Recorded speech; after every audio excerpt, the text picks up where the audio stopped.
ინვესტიციების მოზიდვა და დამატებითი სამუშაო ადგილების შექმნა. ამ მიმართულებით გიორგი ცხაკაია თბილისის მერიაში გააგრძელებს მუშაობას. ახალი კადრი გიგი უგულავამ მერის მთავრობის სხდომაზე დღეს ოფიციალურად წარადგინა. დედაქალაქის მერის განცხადებით ცხაკაიას მერის მოადგილედ დანიშნა მნიშვნელოვანია.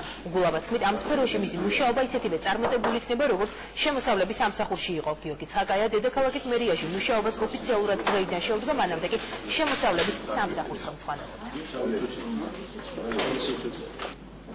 მე დარწმუნებული ვარ, ეს არის კარგი შენაძენი, ვინაიდან არის მთელი რიგი მიმართულებები, რომელიც გაძლიერებას საჭიროებს. ეს პირველ რიგში ეხება ინვესტორებთან მუშაობას. ამ თვალსაზრისით ჩვენ მიუხედავად გარკვეული წინსვლისა კიდევ ბევრი რამ გვაქვს გასაკეთებელი, იმიტომ რომ თავარი პრობლემა სწორედ ის, რაც უკავშირდება სამუშაო ადგილების შექმნას, პირდაპირ არის დაკავშირებული პირდაპირ ინვესტიციებთან, იმიტომ რომ ინვესტიციების გარეშე სამწუხაროდ სამუშაო ადგილები ვერ იქნება.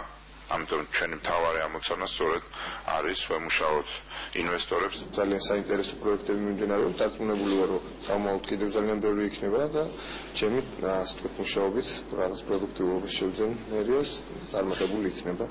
იმედი მაქვს ის ყველა პროექტი, რომელიც დაწყებულია და რომელიც უნდა დავიწყო.